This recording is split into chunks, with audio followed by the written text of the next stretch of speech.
श्री शिवाय नमस्तुभ्यम। हर हर महादेव। दोस्तों, गुरुजी द्वारा बताए गए सभी उपाय हम इस चैनल पर करके बताते हैं ताकि आपको सभी उपाय आसानी से समझ में आ सकें।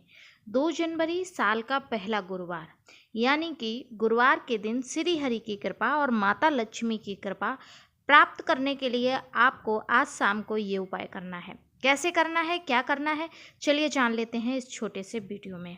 क्योंकि अगर आप गुरुवार का उपाय कर लेती हैं तो फिर आपको साल भर कोई भी कष्ट नहीं होगा धन संपदा को लेकर। धन संपदा के लिए 2 बहुत ही सरल तरीके से 2 उपाय बताएंगे जो कि गुरु जी की कथा से सुने हुए हैं, गुरु जी ने स्वयं अपनी कथा में बताए हैं।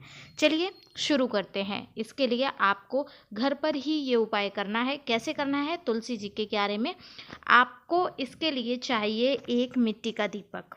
कैसा चाहिए? मिट्टी का दीपक चाहिए।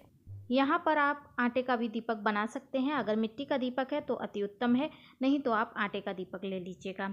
उसके बाद आपको क्या करना है, इसमें हमेशा मैंने आपको बताया है तुलसी जी के क्यारे में गोल बाती लगाई जाती हैं। गोल बाती का प्रयोग करेंगे और हमें चाहिए एक सिक्का। 1 रुपये का हो, 2 रुपये का हो, 5, 10 कितने का भी हो, एक सिक्का चाहिए।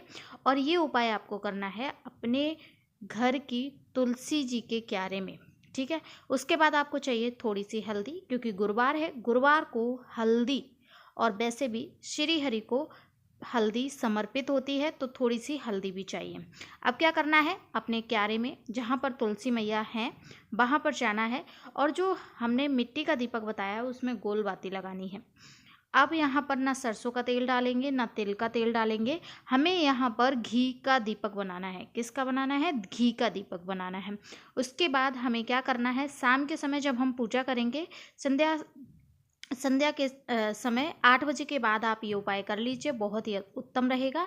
आपको गोलबाती लगाना है, पहले प्रज्वलित नहीं करना है। आपको तुलसी जी के क्यारे में थोड़ी सी हल्दी छोड़नी है, मतलब जहाँ पर क्यारा है, जहाँ पर गमला है वहाँ पर थोड़ी सी हल्दी छोड़नी है, जहाँ पर हम दीपक रख सकें। इस प्रकार जैसे आप वीडियो में देख पा रहे हैं, इस प्रकार दीपक प्रज्वलित कर लेना है और वही दीपक तुलसी जी के क्यारे में वहाँ पर सामने रख दीजिएगा। उसके बाद जो सिक्का है वो सिक्का आपको इसमें नहीं डालना है, वो सिक्का आपको तुलसी जी की जड़ में जहाँ पर मिट्टी है वहाँ पर रख देना है, अपनी मनोकामना बोलते हुए ओम नमो भगवते वासुदेवाय नमः अवश्य बोलना है। और उसके बाद वो आप अपनी मनोकामना बोलिए और फिर उसके बाद आपको वो सिक्का उठा लेना है थोड़ी देर से, और वो सिक्का आपको कहाँ रखना है?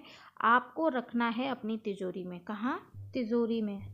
क्लियर हो गया? चलिए दोस्तों, अब चलते हैं दूसरे विशेष उपाय की तरफ। पहले जान लेते हैं ये उपाय है किस लिए। ये उपाय है कर्ज मुक्ति के लिए। अगर आपके ऊपर कर्जा बहुत है, आप परेशान हैं, तो ये उपाय करना है। बहुत प्यारा सा उपाय है। शाम के समय अगर शिव मंदिर जाना चाहते हैं तो ज़रूर से जाइए। आप जाइए शिव के मंदिर, वहाँ पर आपको क्या क्या ले जाना है वो भी जान लेते हैं। बहुत सरल उपाय है, क्योंकि गुरु जी अक्सर अपनी कथाओं में बताते हैं कि शिव मंदिर जाकर अगर आप अपना माथा भी रखते हैं तो भी आपकी आदि मनोकामनाएं पूरी हो जाती हैं। तो यहाँ पर आपको लेना है बहुत प्यारा सा कमलगट्टा, क्योंकि धन संपदा की बात आ रही है, कर्ज मुक्ति की बात आ रही, तो कमलगट्टा विशेष है। एक कमलगट्टा लेना है और एक अक्षत लेना है, यानी कि एक चावल का दाना लेना है, वो खंडित नहीं होना चाहिए। इस बात का विशेष ध्यान रखें। अब हमें क्या लेना है? सबसे प्रिय महादेव का 1 लोटा जल। 1 लोटा जल लेना है। जो कमलगट्टा है वो लोटे के अंदर डाल देना है आपको। चावल नहीं डालना है, अक्षत आपको नहीं डालना है। जाना है शिव मंदिर, उत्तर दिशा की तरफ मुख करके खड़े हो जाना है, यानी कि दक्षिण दिशा में आपको खड़े हो जाना है।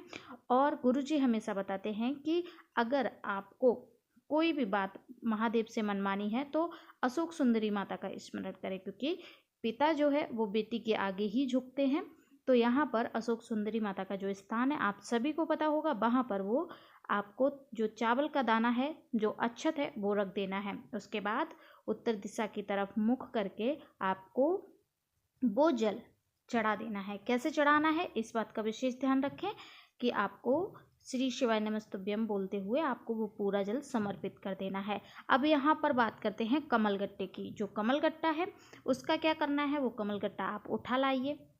श्री शिवाय नमस्तुभ्यम बोलते हुए मनोकामना जो है वो नंदी के कान में एक बार बोलिए ओम नमः शिवाय और अपनी मनोकामना बोलिए। उसके बाद जो कमलगट्टा है वो आप लेकर आइए और कमलगट्टा लाते हुए आपको श्री शिवाय नमस्तुभ्यम का जाप करना है।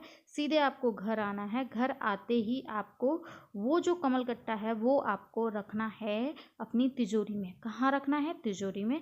और साल भर आप देखेंगे कभी भी पैसों की तंगी नहीं होगी। महादेव आपकी झोली हमेशा भरेंगे। इस बात का विशेष ध्यान रखें कि आपको तिजोरी में रखना है। जानकारी कैसी लगी कमेंट सेक्शन में श्री शिवाय नमस्तुभ्यम अवश्य लिखें। मिलते हैं किसी विशेष जानकारी के साथ, तब तक के लिए ओम नमः शिवाय।